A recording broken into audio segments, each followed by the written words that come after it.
Hi everyone, welcome back to Divya Creations.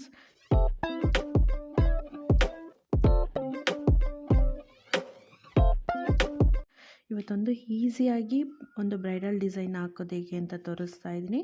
ಫಸ್ಟಿಗೆ ನಾನಿಲ್ಲಿ lock ಮಾಡ್ಕೊಂಡು 2 ಚೈನ್ ಹಾಕ್ಕೊಂಡಿದ್ದೀನಿ. ಸೂಜಿ ಮೇಲೆ ನೆಕ್ಸ್ಟ್ ಒಂದ್ಸಲ ದಾರನ ತೊಗೊಂಡು ಪಕ್ಕದಲ್ಲೇ ಸ್ಪೇಸ್ ಬಿಡೋದು ಬೇಡ, ಪಕ್ಕದಲ್ಲೇ ಒಂದು ಡಬಲ್ ಕ್ರೋಶನ ಹಾಕ್ಕೊಳ್ಳೋಣ. ಇದು ಒಂದು ಪಫ್ ಡಿಸೈನು, ತುಂಬ ಈಸಿಯಾಗಿ ಹಾಕ್ಬೋದು. ಸೊ ನೆಕ್ಸ್ಟು ಒಂದು ಡಬಲ್ ಕ್ರೋಶ ಆದಮೇಲೆ ಸೂಜಿ ಮೇಲೆ ಒಂದ್ಸಲಿ ದಾರನ ತಗೊತೀನಿ. ಈ ಡಬಲ್ ಕ್ರೋಶ ಹಾಕಿದ್ದೀವಲ್ಲ, ಆ ಒಂದು ಗ್ಯಾಪಿಗೆ ನೀಡಲ್ನ ಹಾಕಿ ದಾರನ ತೊಗೊಂಬಂದು ನೋಡಿ 3 ದಾರ ಆಗಿದೆಲ್ಲ, ಮತ್ತೆ ಸೂಜಿ ಮೇಲೆ ದಾರನ ತೊಗೊತೀನಿ. ಇದೇ ಒಂದು ಕಂಬದೊಳಗಡೆ ನೀಡಲ್ನ ಹಾಕಿ ದಾರನ ಎಳ್ಕೊಂಬರ್ತೀನಿ. ಸೊ ನೋಡಿ ಇವಾಗ 5 ದಾರ ಇದೆ. ಇದೇ ಥರ ನಾವು 5 ಟೈಮ್ಸ್ ಮಾಡಬೇಕು. ಮತ್ತೆ ಇದೇ ಥರ ಹಾಕೊಳ್ಳೋಣ. 3 ಟೈಮ್ಸ್ ಆಯಿತು. 4 5 ನಾವಿಲ್ಲಿ ದಾರನ ರಿಲೀಸ್ ಮಾಡಲ್ಲ, ಎಲ್ಲ ದಾರನೂ ನೀಡಲ್ ಮೇಲೆ ಇಟ್ಕೊಂಡಿರ್ತೀವಿ. ಸೊ ಈ ಥರ 5 ಟೈಮ್ಸ್ ಆದಮೇಲೆ ಈ ಎಲ್ಲ ದಾರನೂ ಒಟ್ಟಿಗೆ ರಿಲೀಸ್ ಮಾಡಬೇಕು.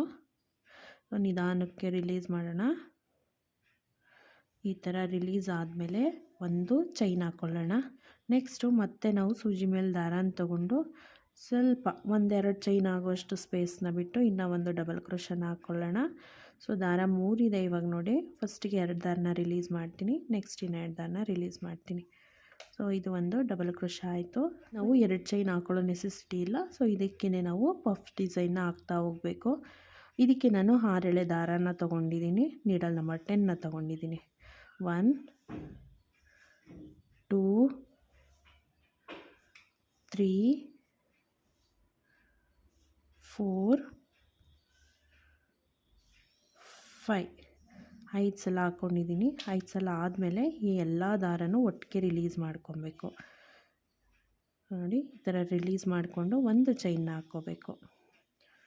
ಈ ಥರ ಒಂದು ಪಫ್ ಡಿಸೈನ್ ಬರುತ್ತೆ, ತುಂಬ ಚೆನ್ನಾಗಿ ಕಾಣಿಸುತ್ತೆ ಇದು ಪಫ್ ಡಿಸೈನು. ನೆಕ್ಸ್ಟು ಇದೇ ಥರ ನಾನು ಇನ್ನೂ 2 ಪಫ್ನ ಮಾಡ್ಕೊಳ್ತೀನಿ.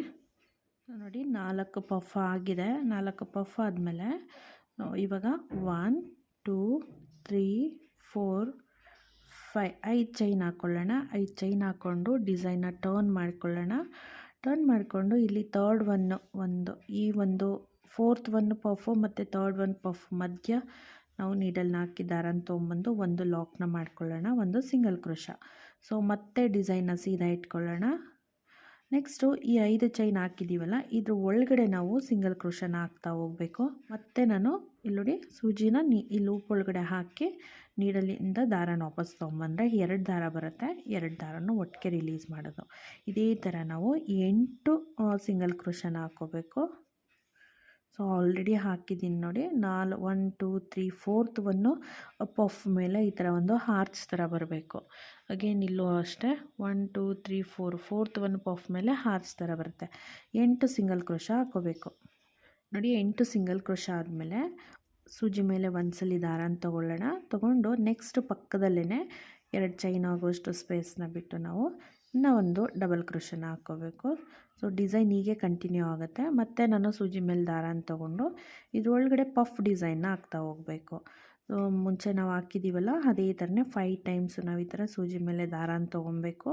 ದಾರನ ತೊಗೊಂಡು ಒಟ್ಟಿಗೆ ಎಲ್ಲನೂ ರಿಲೀಸ್ ಮಾಡಬೇಕು. ಸೊ ನಿಮಗೆ 5 ಟೈಮ್ ಹಾಕೋದಕ್ಕೆ ಕಷ್ಟ ಆಯಿತು ಅಂದರೆ 4 ಟೈಮ್ಸ್ ಕೂಡ ಹಾಕ್ಕೋಬೋದು. ಒಂಚೂರು ಚಿಕ್ಕದು ಬರುತ್ತೆ ಅಷ್ಟೇ. ಸೊ ನೋಡಿ ಈ ಥರ ಹಾಕ್ತಾ ಹೋಗಬೇಕು. ನೀಡಲ್ನ ಹಾಕಿ ಟ್ವಿಸ್ಟ್ ಮಾಡ್ಕೊಳ್ಳೋಣ. ಈ ಥರ ಒಂದು ಫುಲ್ ಕಂಪ್ಲೀಟ್ ಟ್ವಿಸ್ಟ್ ಆದರೆ ಸೊ ಇದನ್ನು ಇದ್ರೊಳಗಡೆ ಎಳ್ಕೊಂಡ್ರೆ ಈ ಥರ ಲಾಕ್ ಆಗುತ್ತೆ. ಈ ಥರ ಹಾಕ್ಕೊಂಡ್ರೆ ತುಂಬ ಈಸಿ ಲಾಕ್ ಮಾಡೋದಕ್ಕೆ. ನೋಡಿ ಎಲ್ಲಿಗೆ ಬೇಕಾದರೂ ಲಾಕ್ ಮಾಡ್ಕೋಬೋದು. ಸೊ ಇಲ್ಲಿ ಮೇಲ್ಗಡೆ ಇದು ಪಫ್ ಡಿಸೈನ್ ಮೇಲೆ ಒಂದು ಲಾಕ್ ಮಾಡ್ಕೊಂಡಿದ್ದೀವಲ್ಲ, ಆ ಲಾಕ್ ಮೇಲೆ ನಾನು ಒಂದು ಲಾಕ್ನ ಮಾಡ್ಕೊಳ್ತೀನಿ. ಈ ಥರ ಒಂದು ಸಿಂಗಲ್ ಕ್ರೋಶ.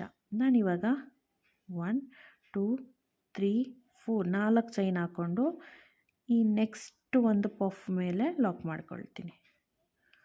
ಈ ಥರ ಒಂದು ಲಾಕು. ನೆಕ್ಸ್ಟು ಇದ್ರ ಪಕ್ಕದಲ್ಲಿ ಒಂದು ಸ್ಪೇಸ್ ಇದೆಯಲ್ಲ, ಅಲ್ಲಿಗೆ ನಾನು ಒಂದು ಸಿಂಗಲ್ ಕ್ರೋಶನ ಹಾಕ್ಕೊಳ್ತೀನಿ.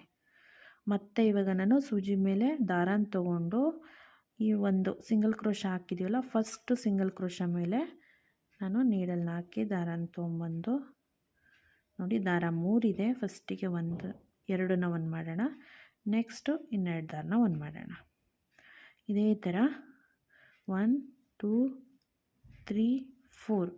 ನೆಕ್ಸ್ಟ್ ಡಬಲ್ ಕ್ರೋಶೆ ಆದಮೇಲೆ 4 ಚೈನ್ ಹಾಕ್ಕೊಂಡು ಈ 4 ಚೈನ್ನ ಇದೇ ಸ್ಪೇಸಿಗೆ ಲಾಕ್ ಮಾಡ್ಕೊಳ್ತೀನಿ. ಆ ಒಂದು ಕಂಬಕ್ಕೇ ಲಾಕ್ ಮಾಡ್ಕೋಬೇಕು. ನಮಗೀಗ ಒಂದು ಪಿಕೋ ಫಾರ್ಮ್ ಆಗಿದೆ. ಮತ್ತು ನಾನು ಸೂಜಿ ಮೇಲೆ ದಾರನ ತೊಗೊಂಡು ನೆಕ್ಸ್ಟ್ ಒಂದು ಸಿಂಗಲ್ ಕ್ರೋಶಾಗೆ ನೀಡಲ್ನ ಹಾಕಿ ದಾರನ ತೊಗೊಂಬರ್ತೀನಿ. ದಾರನ ತೊಗೊಂಬಂದು ಇಲ್ಲೂ ಒಂದು ಡಬಲ್ ಕ್ರೋಶನ ಹಾಕ್ಕೊಳ್ಳೋಣ. ಮತ್ತು ಇಲ್ಲಿ 1 2 3 4 4 ಚೈನ್ ಹಾಕ್ಕೊಂಡು ಈ ಒಂದು ಕಂಬ ಈ ಕಂಬ ಇದೆರಡರ ಮಧ್ಯೆ ನಾನು ಇದನ್ನು ಲಾಕ್ ಮಾಡ್ಕೊಳ್ತೀನಿ. ಇವಾಗ ನಮಗೊಂದು ಪಿಕೋ ಫಾರ್ಮ್ ಆಗಿದೆ. ಸೊ ನೋಡಿ, ಇಲ್ಲಿ ಬೀಡ್ ಕೂಡ ಹಾಕೋಬೋದು ನೀವು. ನಾನು ಇಲ್ಲಿ ಪಿಕೋ ಹಾಕ್ಕೊಳ್ತಾ ಇದ್ದೀನಿ. ತುಂಬ ಚೆನ್ನಾಗಿ ಬರುತ್ತೆ ಡಿಸೈನು. ಪಿಕೋ ಹಾಕಿದ್ರೂ ತುಂಬ ಎಲಿಗೆಂಟ್ ಆಗಿರುತ್ತೆ. ಬೀಡ್ ಹಾಕಿದ್ರೆ ತುಂಬ ಗ್ರ್ಯಾಂಡಾಗಿ ಬರುತ್ತೆ. ಸೊ ನಿಮಗೆ ಯಾವ ಥರ ಬೇಕು ನೋಡಿಕೊಂಡು ಹಾಕ್ಕೊಳ್ಳಿ. ಎರಡೂ ತುಂಬ ಚೆನ್ನಾಗಿ ಕಾಣಿಸುತ್ತೆ. ಸೊ ಇದೇ ಥರ ನಾವು 8 ಸಿಂಗಲ್ ಕ್ರೋಶ ಹಾಕಿದ್ದೀವಲ್ವ, 8 ಡಬಲ್ ಕ್ರೋಶ ಮತ್ತು 8 ಪಿಕೋ ಬರಬೇಕು. ಇಲ್ಲಿ 8 ಪಿಕೋ ಮತ್ತು 8 ಡಬಲ್ ಕ್ರೋಶ ಆದಮೇಲೆ ನಾವು ಇದನ್ನು ನೆಕ್ಸ್ಟ್ ಒಂದು ಪಫ್ ಆದಮೇಲೆ ನೆಕ್ಸ್ಟ್ ಲಾಕ್ ಇದೆಯಲ್ಲ, ಈ ಲಾಕಿಗೆ ಲಾಕ್ ಮಾಡ್ಕೋಬೇಕು. ಒಂದು ಇನ್ ಬಿಟ್ವೀನ್ ಇದು ಮತ್ತು ಈ ಪಫು ಮತ್ತು 2 ಪಫ್ ಮಧ್ಯೆ ನಾವು ಲಾಕ್ ಮಾಡ್ಕೋಬೇಕು.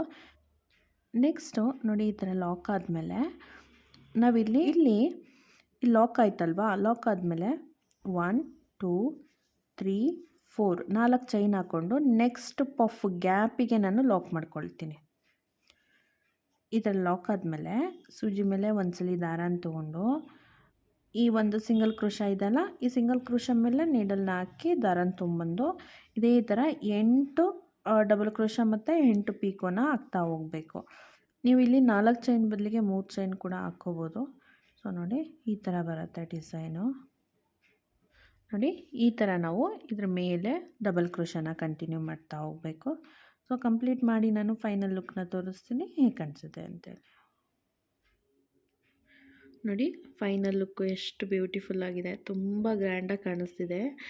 ಇದಕ್ಕೆ ನೀವು ಎಕ್ಸ್ಟ್ರಾ ಗ್ರ್ಯಾಂಡಾಗಿ ಬೇಕು ಅನ್ನೋದಾದರೆ ನೀವು ಇಲ್ಲಿ ಬಾಲ್ ಚೈನ್ನ ಅಂಟಿಸ್ಕೋಬೋದು. ಬಾಲ್ ಚೈನು ಮತ್ತು ಈ ಒಂದು ಸ್ಪೇಸ್ಗೆ ಬಾಲ್ ಚೈನ್ ಅಥವಾ ಸ್ಟೋನ್ ಚೈನ್ ಏನಾದರೂ ಅಂಟಿಸ್ಕೊಂಡ್ರೆ ಇನ್ನೂ ತುಂಬ ಗ್ರ್ಯಾಂಡಾಗಿ ಕಾಣಿಸುತ್ತೆ. ಇದೇ ತುಂಬಾ ಗ್ರ್ಯಾಂಡಾಗಿದೆ, ತುಂಬ ಎಲಿಗೆಂಟಾಗಿ ಕಾಣಿಸ್ತಿದೆ. ಈ ಡಿಸೈನ್ ನಿಮ್ಗೇನಾದರೂ ಇಷ್ಟ ಆಗಿದರೆ ಪ್ಲೀಸ್ ಲೈಕ್ ಮಾಡಿ. ಹಾಗೆ ಸಬ್ಸ್ಕ್ರೈಬ್ ಮಾಡ್ಕೊಳ್ದಿರ ನೋಡ್ತೀರಾ, ಪ್ಲೀಸ್ ಸಬ್ಸ್ಕ್ರೈಬ್ ಮಾಡಿಕೊಂಡು ವಿಡಿಯೋಸ್ನ ನೋಡಿ. ನೀವು ಲೈಕ್ ಮಾಡೋದು, ಸಬ್ಸ್ಕ್ರೈಬ್ ಮಾಡೋದ್ರಿಂದ ನಮಗೂ ಒಂದು ಮೋಟಿವೇಶನ್ ಸಿಗುತ್ತೆ. ಸೊ ಪ್ಲೀಸ್ ಸಬ್ಸ್ಕ್ರೈಬ್ ಮಾಡಿಕೊಂಡು ವಿಡಿಯೋಸ್ನ ನೋಡಿ. ಹಾಗೆ ನಿಮ್ಮ ಫ್ರೆಂಡ್ಸ್ ಆ್ಯಂಡ್ ಫ್ಯಾಮಿಲಿ ಮೆಂಬರ್ಸ್ಗೂ ಶೇರ್ ಮಾಡಿ. ನಾನು ನೆಕ್ಸ್ಟ್ ಇನ್ನೂ ಒಂದು ಬ್ಯೂಟಿಫುಲ್ ಡಿಸೈನ್ ಜೊತೆಗೆ ಸಿಗ್ತೀನಿ. ಅಲ್ಲಿವರೆಗೂ thank you so much for watching. Bye.